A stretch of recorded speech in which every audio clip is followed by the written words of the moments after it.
Hoy es 2 de abril, Día Mundial de Concientización sobre el Autismo.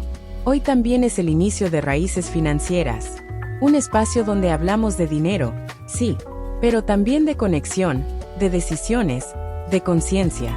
Es un lugar para despertar, accionar y florecer. Te doy la más cordial bienvenida.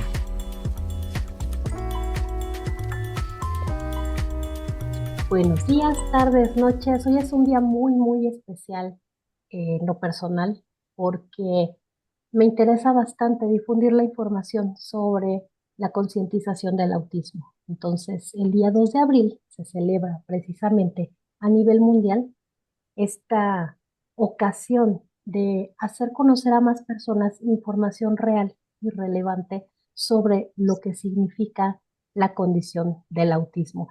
Y el día de hoy pues estoy engalanada porque tengo a dos invitadas muy especiales. Está la licenciada Samantha Bello y la licenciada Lucero Núñez, fundadoras del Centro Terapéutico COCAI, que se encuentra en la Ciudad de México y que realmente han hecho una labor extraordinaria guiando a los pequeños desde temprana edad hasta adolescentes y jóvenes adultos. Así que encantada de presentarlas con ustedes porque vamos a tener información con mucha más claridad acerca de qué es el autismo. Así que bienvenidas al podcast, licenciada Lucero, licenciada Samantha.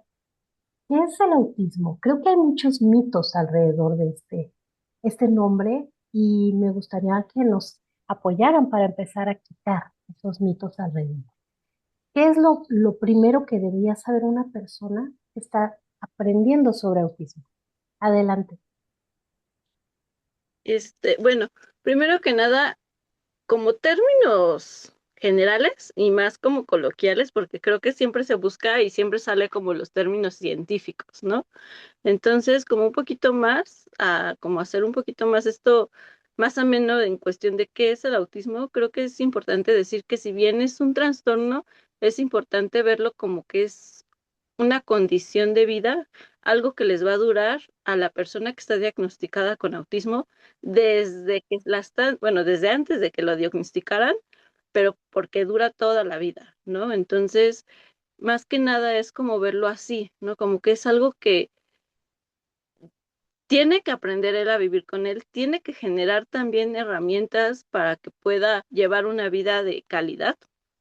Creo que bastante en esa parte, pero sobre todo, pues es algo que afecta sus áreas sociales, ¿no? Sobre todo va a ser el área social, la parte de cómo relacionarse con las demás personas, el a lo mejor no poder comprender o entender a las demás personas, que a veces les cause dudas, también como esta parte de comunicar, ¿no?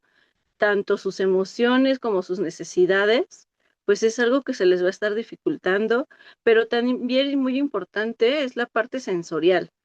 Creo que ahí esta parte es una de las mayores retos que presentan las personas con autismo, porque pueden llegar a tener una hipersensibilidad, ya sea auditiva, táctil, es decir, que escuchen o sientan, ¿no? Es toda esta parte sensorial más que una persona neurotípica. Entonces, esto hace que se desequilibre toda su parte cognitiva, que se desequilibre toda su parte física, su parte emocional, ¿no? Y que eso es lo que limita un poco las demás áreas, tanto en la escuela, en el trabajo, con la familia, ¿no? Todas las áreas. Entonces, creo que de esta manera yo podría definir un poquito más acercándonos a la definición científica que se sabe, como un poquito más, hacerlo un poquito más amena. Más comprensible sobre todo porque a veces cuando nos enfrentamos a este primer diagnóstico nos empiezan a llenar de tecnicismos y finalmente los papás lo que queremos es saber qué hacemos con nuestro hijo. Y para esto me gustaría mucho entrar en la parte donde nos pudieran orientar en qué deberían saber las familias que acaban de recibir un diagnóstico de autismo para su hijo pequeño. Sobre todo porque normalmente el diagnóstico llega cuando están chiquitos, pero ya después hay personas que tienen el diagnóstico posteriormente, cuando están un poquito más grandes.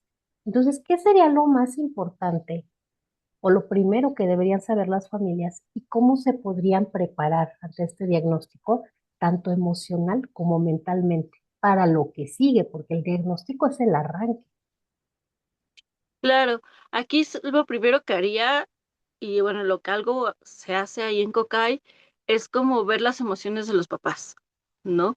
Cuando se da el diagnóstico, siempre tienes alguna duda, cómo te sientes, qué piensas, ¿no? Como tener presente esta parte del papá, porque al final es algo que no se espera en algunos casos.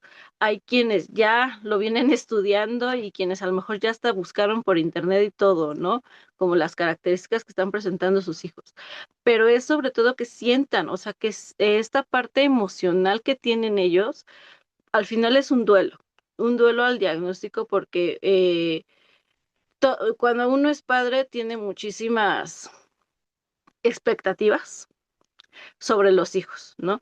Ya sea por cuestiones de que uno pone expectativas de cuando yo sea padre voy a hacer esto con mis hijos, etcétera, o porque traemos carencias como seres humanos y todas las carencias que traemos se las queremos depositar a nuestros hijos, ¿no? Entonces, desde ahí debemos de empezar que los papás deben de vivir ese duelo, ¿no? Esas expectativas, pues se les vienen abajo, esta parte emocional de decir, bueno, me siento triste, decepcionado, enojado con la vida, enojado conmigo, enojado con mi pareja incluso, o sea, que puedan sentir todas esas emociones y pues sí, ojalá existiera esta parte de acercamiento con un terapeuta, el mismo padre que está teniendo este diagnóstico, para que realmente él pudiera expresar todo eso que está sintiendo, pasar el duelo y ahora sí, ya que puedo gestionar esto, ¿qué es lo que voy a hacer? ¿Qué es lo que sigue? ¿No? Ah, pues ahora sí me informo, son terapias, ¿en qué sentido tengo que aplicar las terapias? Porque pues, no todos los niños necesitan lo mismo, ¿no?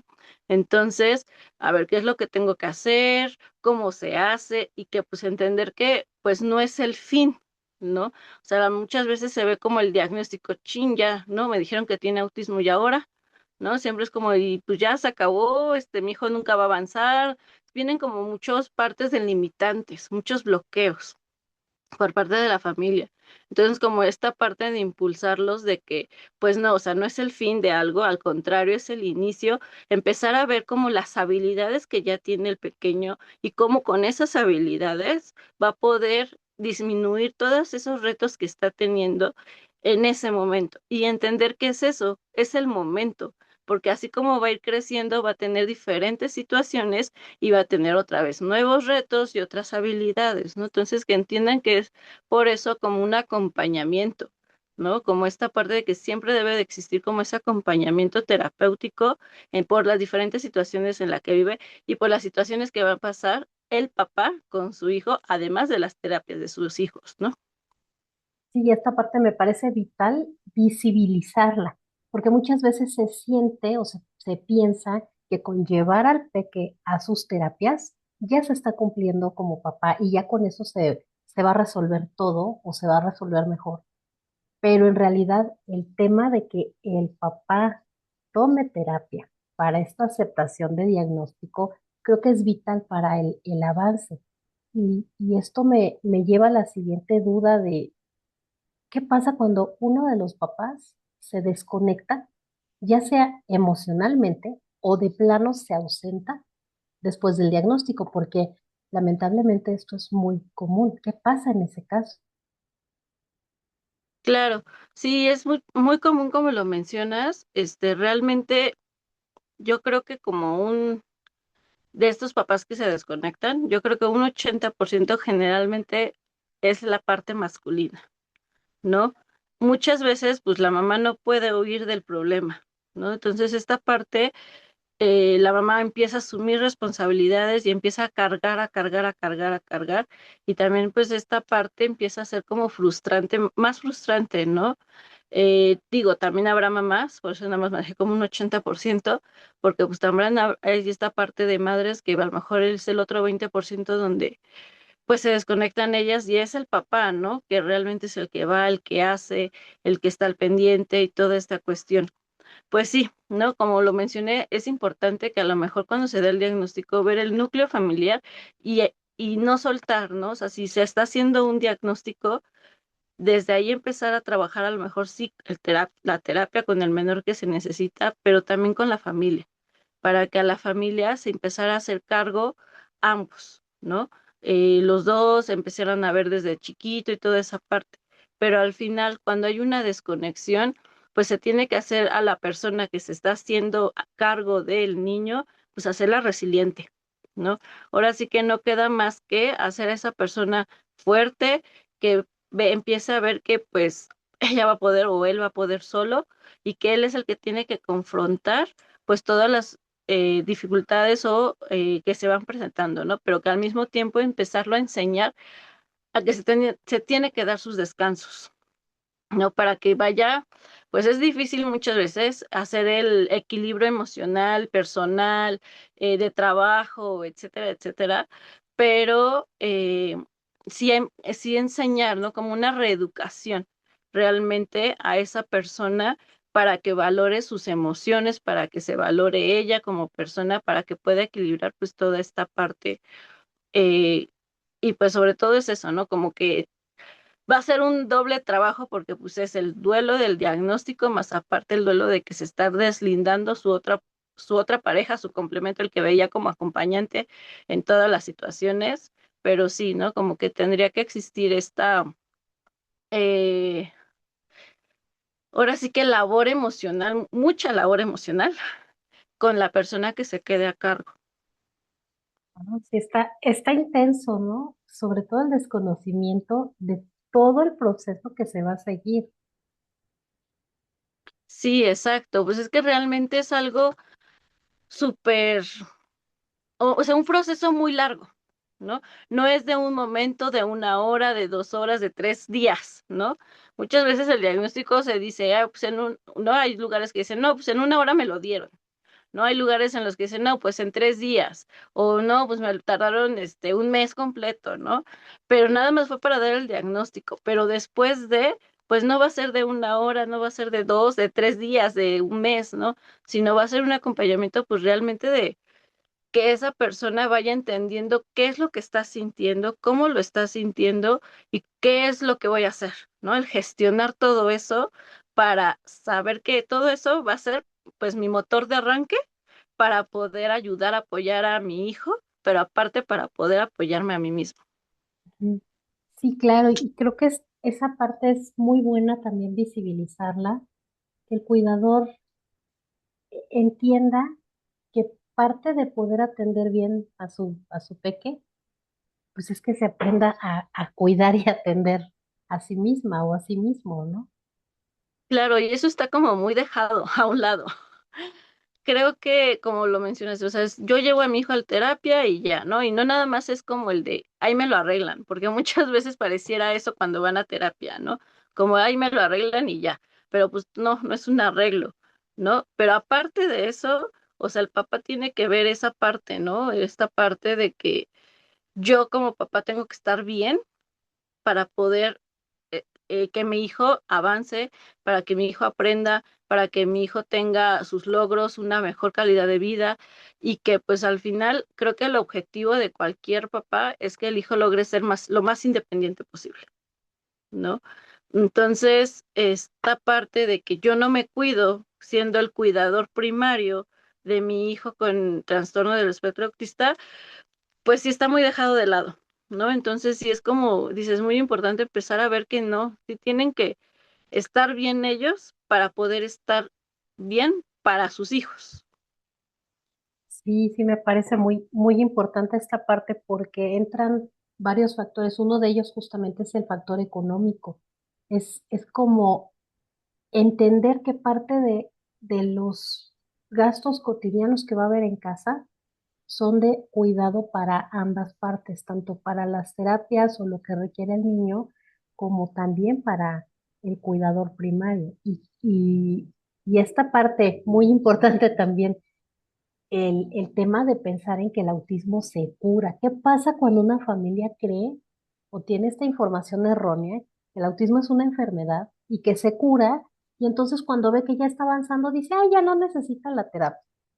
Ay, este tema es como bien delicado, porque sí ha pasado muchas veces, ¿no? Y pues sí vemos información a lo mejor de incluso de grandes investigadores en el área, ¿no? Que te dicen esto, que la cura milagrosa o cualquier cosita y les quieren vender en esta parte de que el papá está vulnerable en ese momento de recibir un diagnóstico y que les vendan como una cura, ¿no?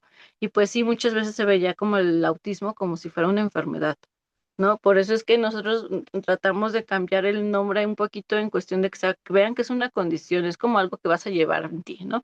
Así como a lo mejor llevas que desde chiquito dicen, es que desde chiquito eres enojón, ¿no? Y sigues de grande y sigues enojón. Pues es algo parecido en la cuestión de autismo, ¿no?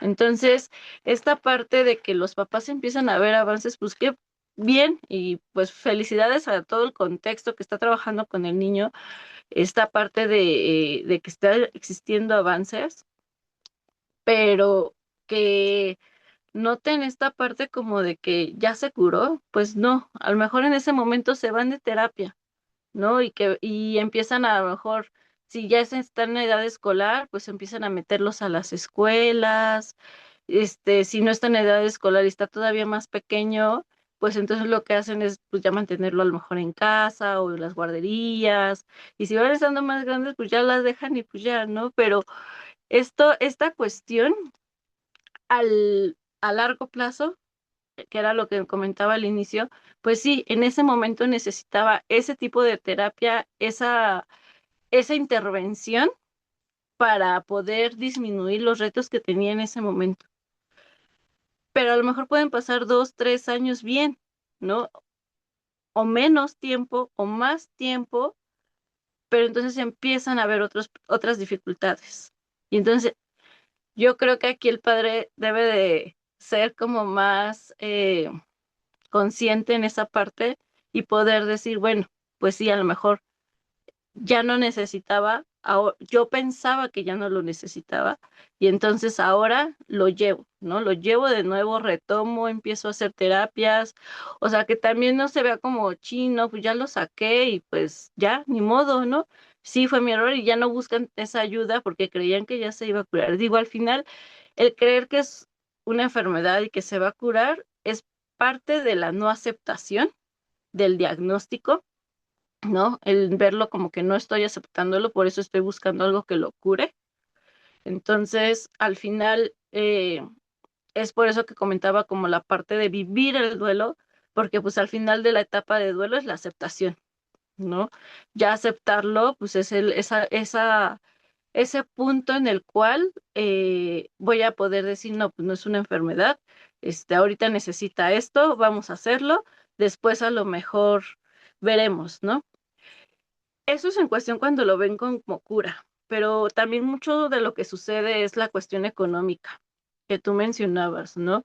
Porque al final nunca tenemos una educación financiera. Creo que ese es un problema que tenemos muchas veces los mexicanos en general, y bueno, yo lo veo, ¿no? Como que nunca nos han dicho cómo trabajar esta parte de finanzas, ¿no? Entonces, cómo educarnos ahí.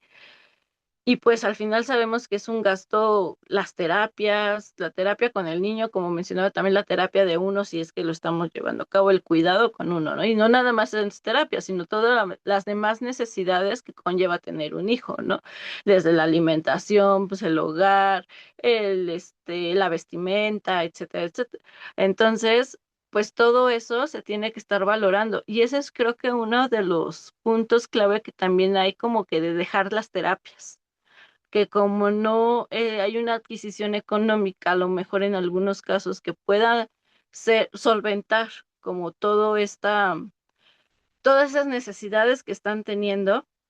Entonces yo creo que ahí también es como el tener que dejar, como que dicen, pues ¿qué dejo? Dejo la terapia. ¿Por qué? Porque ya va bien. Entonces ahora lo meto a una escuela y a lo mejor es como el de ya, ¿no? Que la escuela le dé todo el seguimiento, pero pues al final una escuela lo que hace es seguir una currícula, no ve lo que son las habilidades que está necesitando para el aprendizaje, para la vida, para disminuir esos retos sensoriales que está teniendo, el darle las estrategias para que él aprenda a controlar esos picos sensoriales, para que él pueda llegar a controlar esas conductas o esa forma de comunicación que no está teniendo, ¿no?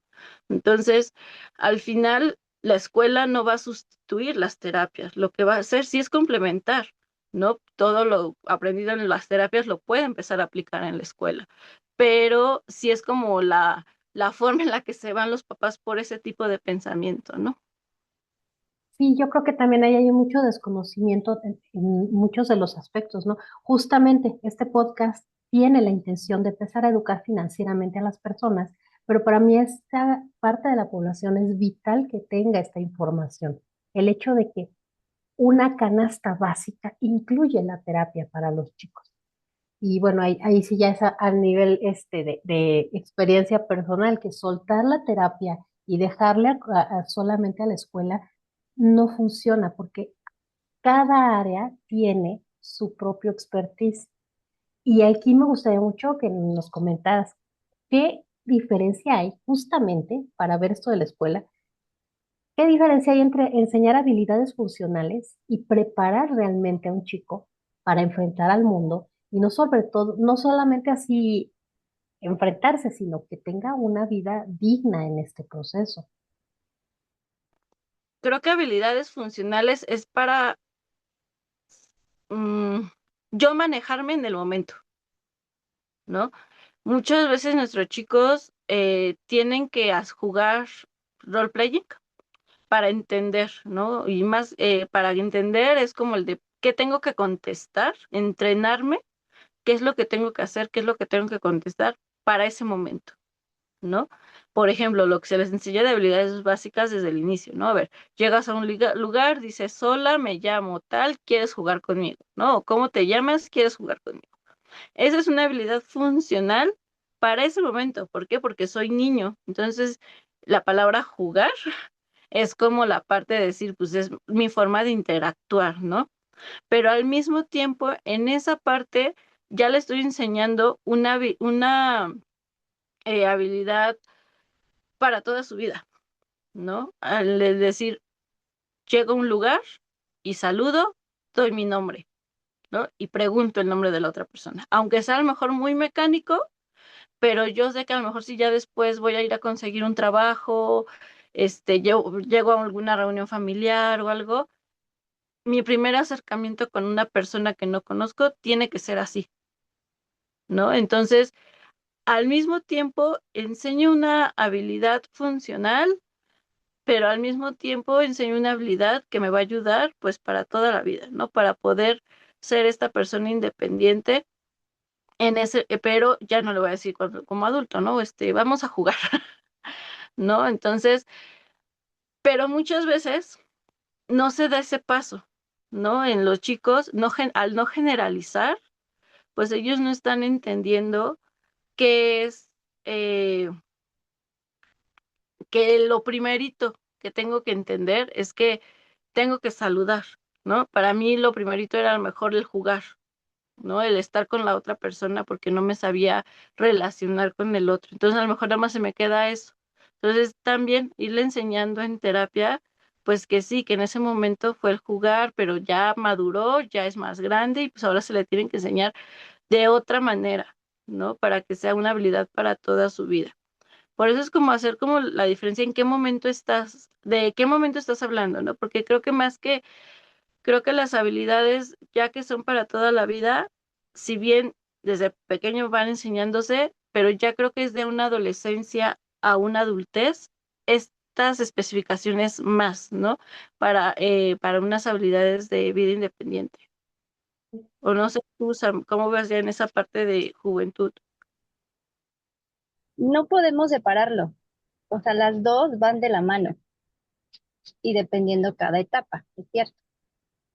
Entonces, el desarrollar estas habilidades desde lo básico le va a permitir pues una autonomía y un desarrollo mejor en las otras etapas siguientes, que si bien esta ahorita es Ahorita se abordó un poquito más sobre la intervención temprana, ¿no? En la niñez, pues el individuo, la persona, no solo se queda en esta etapa, que es muy bonita y muy divertida, pero al final pues todos crecemos, ¿no? Todas las personas crecen. Y además, idealmente van a crecer y entonces justamente esto es algo muy bueno de visibilizar. Así como la persona pasa de una infancia temprana a que va creciendo, a primaria alta, etcétera, pues también la terapia tiene que evolucionar con ellos, porque las habilidades que se requieren son diferentes. ¿Cuál ha sido uno de los momentos más emocionantes que han vivido acompañando a alguien en su proceso? Ah, bueno, pues creo que hasta ahorita eh, no es como específicamente para mí un momento, sino es que tenemos ahorita ya adolescentes y adultos que tuvieron una intervención temprana, ¿no? Que llegaron con nosotros y desde pequeñitos, pues hemos tenido la oportunidad de seguir viendo su crecimiento. Vamos hablando pequeñitos, llegaron 3 o 4 añitos y ya ahorita están en la adolescencia, ¿no? 13, 15 años. Entonces, eso, o sea, para mí es que las experiencias siguen y es algo que luego veo las fotos desde pequeñitos y ya es como nos cae el 20, ¿no? Ya es un adolescente. Entonces, para mí eso es como muy emocionante y pues que siempre ha marcado, ¿no? En ver en la persona, el pequeñito y pues su desarrollo es muy, muy gratificante emocionalmente. Y sobre todo que pues la familia se integra, ¿no? También, eso es todavía más cuando el cuidador primario y aparte a lo mejor su círculo de una red de apoyo también está presente. Eso es muy, muy, muy padre, muy gratificante en la parte terapéutica personalmente. Y bueno, pues en mi caso, como esta parte emocional, creo que siempre he contado como esta cuestión de cómo iniciar lo mejor en esto de educación especial, autismo y todo lo del neurodesarrollo. Pues me llegó un caso de una niña, ¿no? Con trastorno del espectro autista. Ya venía diagnosticada por un psiquiatra, etcétera, y me tocó trabajar con ella, ¿no? Y yo, pues, no sabiendo nada, nada, nada de autismo, pues lo intenté hacer. Me tiraba al piso con mi asesora me decía, pues es que si no se sienta, tírate al piso con ella, ¿no? Y vete al suelo y trabajas desde el suelo y todo esto. Y pues pasaron como un mes que yo ya decía, yo no puedo, no me hace caso, ni siquiera me ve, ¿no? Pero pues para esto donde yo laboraba, donde estaba haciendo las prácticas, la niña estaba integrada como medio día en un grupo de niños, con diferentes dificultades, pero entre ellas pues nada más era como dificultades de aprendizaje, de la escuela, etcétera, ¿no? Y el otro medio grupo pues era cuando, medio tiempo estaba conmigo en una hora ya específica como de terapia individual. Y en esa ocasión, pues me llegan a pasar, ¿no? Al grupo donde estaba ella, porque pues el otro no necesitaban apoyo, pero pues no específicamente con ella, ¿no? Me ponen al apoyo con otro niño. Y pues va la niña, se me queda viendo, como yo sentí su mirada como el de, ¿por qué no estás conmigo, no? Va y me muerde. Entonces, realmente desde ahí, pues yo entendí, ¿no? O sea, a pesar de que yo creía que no me estaba viendo, que no me estaba escuchando, que nomás no era parte de ella, de su vida, pues no, al final sí, todo lo que estuve haciendo en la parte terapéutica, pues sí ella lo notaba, sí lo veía, sí entendía lo que le estaba pidiendo, ¿no? Entonces, desde ahí como que me impactó mucho esa parte y fue cuando yo dije que pues, yo me quería, ¿no? Como dedicar un poquito más a lo que era el autismo, para entenderlo, comprenderlo, poder apoyar a la familia y poder apoyar pues al mismo niño. Ay, qué bonito, qué emocionante. Ella demostró que sí había un vínculo, que se había creado este vínculo, ¿verdad? Y así, sí, fue la verdad, fue así como me impactó así. Digo, fue una mordida que dije, ay, sí me dolió. Sí. Y fue mi primer mordida El que de todavía las, tiene la marca, quién sabe cuántas iban a llegar después. Pero sí, al final, el poder entender que, pues sí, ¿no? O sea, ya existía ese vínculo con ella, ya había entendido que pues era, pues yo parte de ella y ella parte de mí en ese momento, pues la verdad para mí sí fue muy gratificante. Ay, qué bonita anécdota. Muchas gracias por compartirla. Porque sí es bonito también, a pesar de todo ese trabajo que puede ser pesado, el ver los avances es súper emocionante, ¿no? Es como una medallita de lo estás haciendo muy bien. Síguele como vas. Qué fue padre. Gracias por compartirlo. Y pues ahora sí vamos a esta siguiente etapa, que es la adolescencia y la adultez. Porque efectivamente hay un cambio y hay un cambio importante. conforme va creciendo la persona, pues las exigencias también del entorno son diferentes. Y no es que cambie como tal una terapia, ¿no? Sino es que se va desarrollando conforme ya tiene bases en una intervención temprana, en niñez, pues entonces esas bases nos ayudan a que en la adolescencia pues pueda tener más comprensión, ¿no? Claro, también depende del procesamiento cognitivo de cada persona,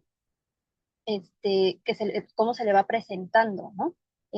La situación de lo que tendría que ya estar manejando o desarrollando sobre su adolescencia. En la adolescencia y algo que lo marca mucho es que entra la parte de sexualidad, ¿sí? Y si bien es una etapa muy difícil para los papás, y no solamente para los chicos con autismo, para cualquier persona, Sí, ¿no? para todos los Es muy papás difícil. de sus rollos, sí.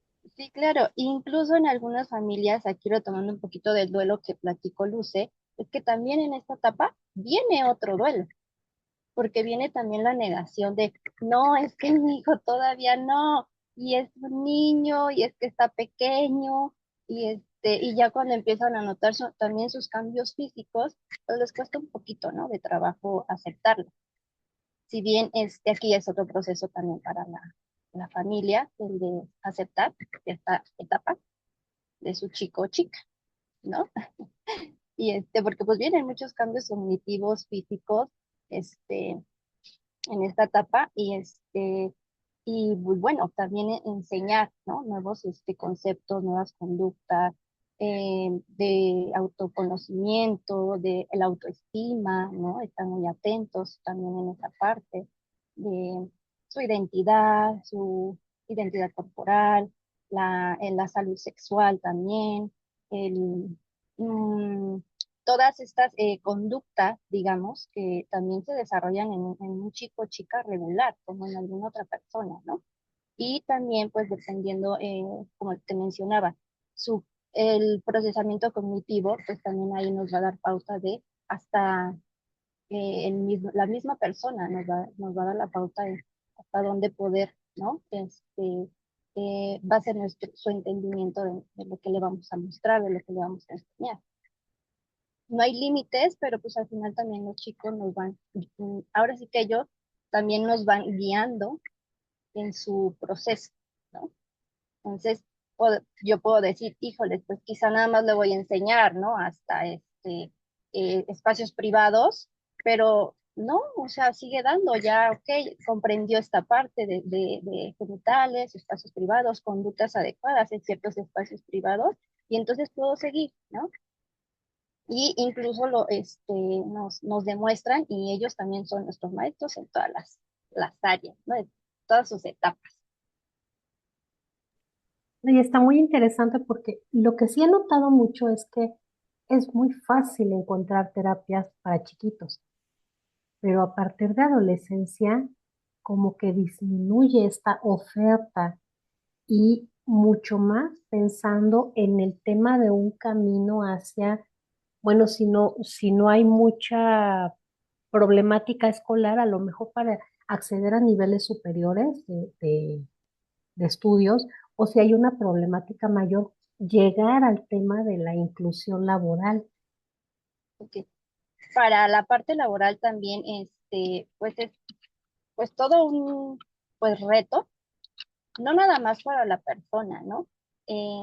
Hablando también pues que ya debió de haber, más bien que la persona tiene que tener sus habilidades sociales, habilidades laborales o de taller, pero para todo eso también tiene que tener una buena regulación en sus emociones, en lo sensorial, en saber resolver, solucionar, ¿no? Es parte de este, pues la vida diaria, ¿no? Si tengo un problema, ¿cómo soluciono? ¿Cómo resuelvo? Alternativas, ¿no? Entonces, sí es todo un proceso pues antes de que pueda estar en un entorno laboral. Y también saber si puede, si estas habilidades pueden ser para en empresas o para desarrollar en un taller, ¿no? O quizás en una empresa pequeña. O sea, todo también son ver muchas características, tener en cuenta sus habilidades, tener en cuenta sus intereses también, ¿no? Para qué es bastante bueno, ¿no? Y que podemos encontrar, este, pues de alguna manera, una, un desarrollo laboral en él. Y trabajar también con las empresas, porque pues no nada más es que ya desarrollé o ya desarrolló toda esta cuestión, porque pasó primaria, ¿no? Secundaria, preparatoria, universidad, ya tiene un título, o estando en la universidad empieza a estar en una empresa, pero eso también esa empresa pues necesita mucha información, desde qué es incluir, ¿no? Cómo lo hace, el trato de que debe de tener hacia las personas, el personal, cómo debe de también dirigirse, ¿no? Cómo lo puede apoyar, hacia qué puesto podría ir, adaptar a lo mejor ciertos puestos también de esa empresa, cómo incorporarlo al mercado, es todo pues también un reto, ¿no? A nivel social y laboral. Y también no nada más es esa parte, porque se sigue trabajando lo biosocial, ¿no? La parte toda social, sus contextos, emocional, eh, debe de seguir desarrollando también esa parte de la persona para poder estar en un entorno laboral. Entonces, sí es un reto bastante difícil para la persona. No imposible, sí difícil, pero también creo que ahora ya en día hay varias empresas que, eh, que han tenido esa apertura, ¿no? Precisamente a tomar en cuenta muchos puntos de los que ya mencioné y quizás pues muchísimos más, ¿no? Pero muchas veces esta famosa inclusión queda en el papel porque las mismas empresas no tienen la capacitación para integrar a personas que están dentro del espectro, no conocen que aparte de dificultades hay habilidades. Entonces, ¿cómo poder preparar no solo a la persona, sino a las familias y a las empresas? Porque no se logra en 3 meses ni en un año. Sí, por supuesto. Ujú. Pero igual, o sea, si es pequeñito, eh, siempre es como centrarte en desarrollar lo que es en su desarrollo actual, ¿no? O sea, en lo que está ahorita viviendo. Tiene quizá 4 añitos, no voy a pensar en que, y va a entrar a la universidad en tal carrera, y si no, sino que necesito desarrollarle ahorita, ¿no? Que tiene 4 añitos y que eso le va a permitir que a los 6, a los 7, a los 8, a los 12, entonces pues él pueda seguir teniendo más habilidades. Entonces, es que nada, lo primordial es centrarse en su etapa. Y para las empresas que ya han estado, pues teniendo esa apertura, eh, lo han hecho por iniciativa propia de hacer su plan a la mejor, sus manuales, o tienen un coach que van guiando a la empresa. Primero es la empresa y después, o a la par también van coachando a la persona y a las familias, pero es un coach, no como tal, solo una persona que te acompaña, ¿no? Pero obviamente ese coach, pues, tiene que tener muchísimas herramientas y experiencia también en la condición, ¿no? Hablando del trastorno del espectro autista. Sí he sabido que en otros países existe como esa parte del coach hacia las empresas. Eso les ayuda a generar pues también más confianza de abrir vacantes, ¿no? Aquí a mí me gustaría aumentar un poquito. No, o sea, no es que yo quiera como limitar las habilidades que pueda seguir aprendiendo el niño en cuestión en ese momento, en esa etapa de desarrollo, pero yo creo que a la edad como de 15, 16 años, a lo mejor como papá podría ver un poquito ya más amplia la parte de qué habilidades tiene mi hijo. No, pues mi hijo es bueno para coser o es bueno para la cocina. O mi hijo, no, pues va bien en la escuela, ¿no? A lo mejor sí, socialmente le falta a lo mejor algunas cosas, sensorialmente, etcétera, pero eso lo estoy llenando con terapias, sigue aprendiendo, todo eso. O sea, ver cuáles ya son realmente las habilidades que está teniendo mi hijo en ese momento, ¿no? Yo diría como esa edad, como 15, 16 años, y a partir de ahí, pues a lo mejor no enfocarme al 100, pero sí tratar de desarrollar un poco más esas habilidades que está teniendo en ese momento. Porque, como lo dijo Sammy, ¿no? El llegar a la adolescencia, pues ya es otro duelo, ¿no? Y es otro proceso más que tienen que pasar los papás. Pero yo creo que aunado a ese proceso es como el ver realmente en qué momento, como lo mencioné, ya está parado mi hijo en habilidades. Y a partir de ahí poder pensar a lo mejor, bueno, mi hijo pues le gusta la cerámica, a lo mejor lo puedo y pintar, ¿no? A lo mejor puedo pues empezar a ahorrar económicamente para poderle poner un local, esa parte de autoempleado, ¿no? O sea, como que sería ahí como coordinar un poquito, a lo mejor decir, no, pues sí sabe sumar, sabe hacer cuentas, o sea, ¿qué habilidades tiene? No, pues mi hijo no tiene habilidades, pues entonces tengo que hacer un fideicomiso, creo que se llama así, para que cuando a lo mejor yo no esté, pueda, pues de ahí se pueda agarrar el dinero para que él pueda sobrevivir, ¿no? Pero yo creo, bueno, a lo mejor eso sí se necesita hacer desde antes, ¿no? Porque no sabemos qué habilidades va a llegar a tener, pero sí como que hay como, yo creo que sí como en la adolescencia empezar a ver qué habilidades es las que ya tiene y bueno, si sé que va a poder estar en una empresa, etcétera, pues a lo mejor acercarme con la empresa, si soy un papá que pues se le da bien el hablar, y puedo acercarme a lo mejor con otra, como lo decía Sammy, con algún coach, con algo para que esa empresa a lo mejor en algún futuro, pues no nada más sea beneficio para mi hijo, sino para otros, pero yo le estoy tratando de abrir la puerta, ¿no?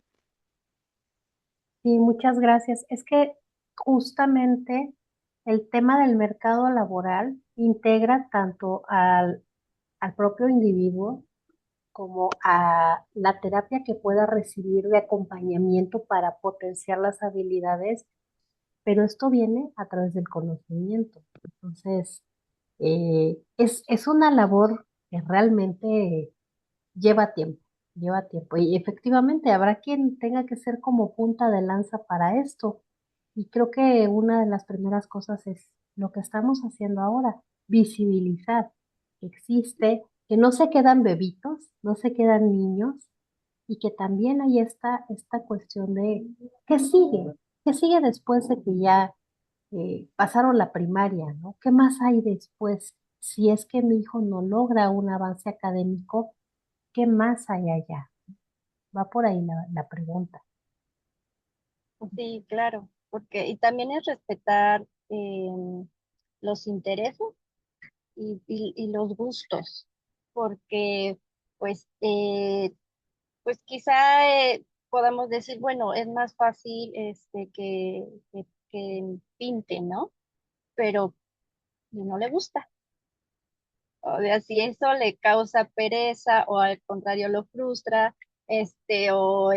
simplemente tiene apatía, ¿no? Entonces también en la adolescencia si bien, como lo menciona Luce, te puede dar como más una pauta de ya ver, o ahí sí visualizar un poquito más hacia un taller o hacia algo laboral, tenemos que estar muy atentos.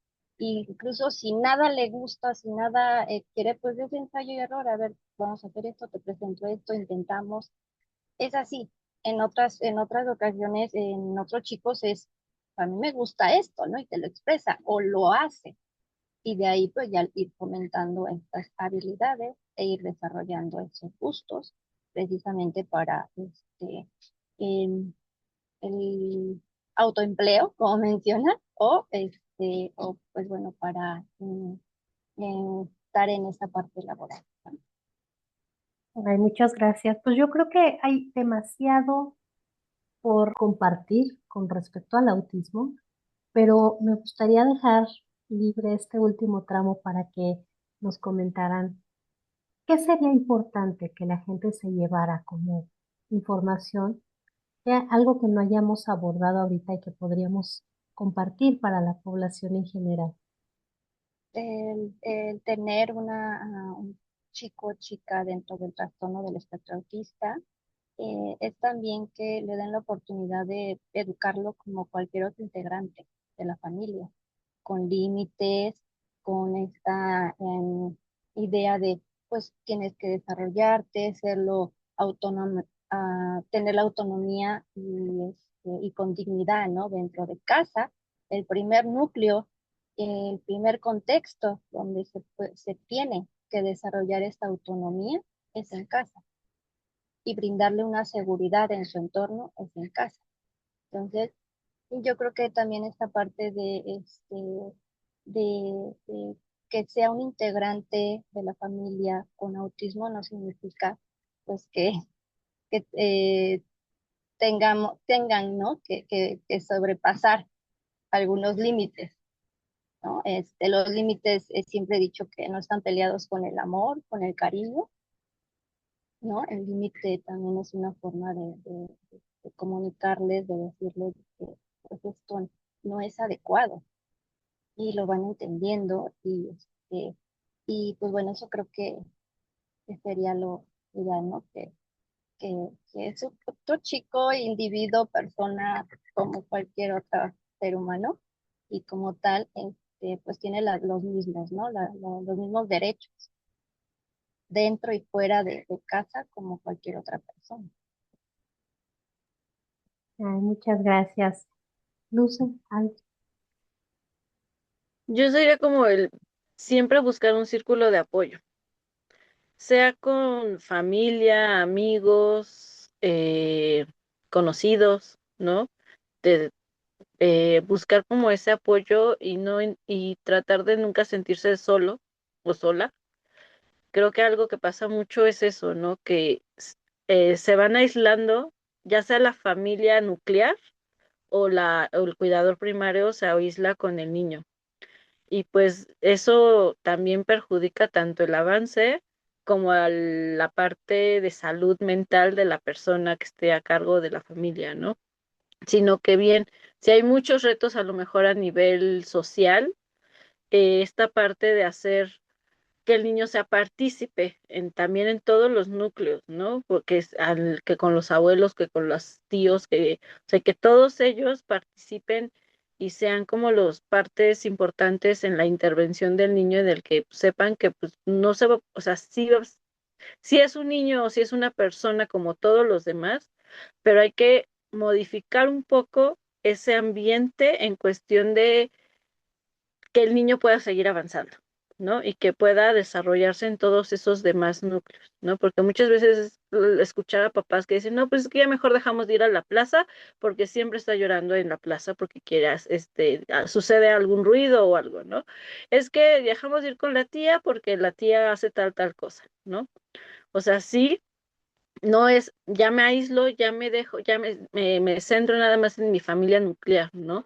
Sino, no, a ver, mejor es difícil, es complicado, pero mejor integro a todos los demás que están afuera y para yo pertenecer también afuera y adentro. Sería como esa parte.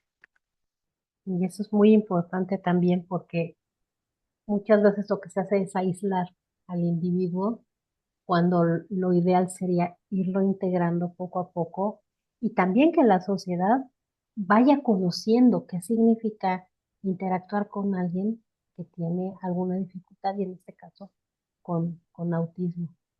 Pues muchas gracias, gracias por este espacio de tiempo y pues ya nada más platíquenme cómo se puede acceder si alguna persona quiere entrar o le interesa entrar a trabajar este aspecto con su pequeño aquí en el Centro Terapéutico COCAI, ¿cómo podría contactarla?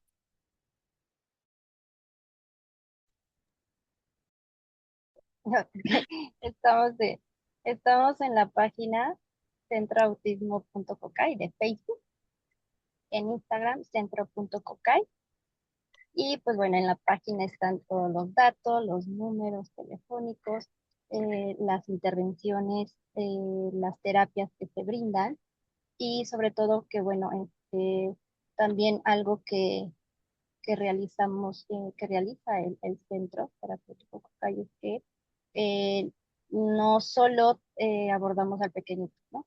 A la pequeñita, o al adolescente o al niño. Entonces, también tratamos de trabajar con la familia y hacer una terapia integral también. Entonces, todos los servicios se encuentran en estas páginas de internet. Ahí nos pueden encontrar como Centro Terapéutico COCAI. Centro Educativo Terapéutico COCAI. Muchas gracias a las dos. Que pasen muy bonito día y sigamos visibilizando el autismo. Muchas Gracias, gracias por este espacio. muchísimas gracias. No, al contrario, gracias Gracias. a ustedes.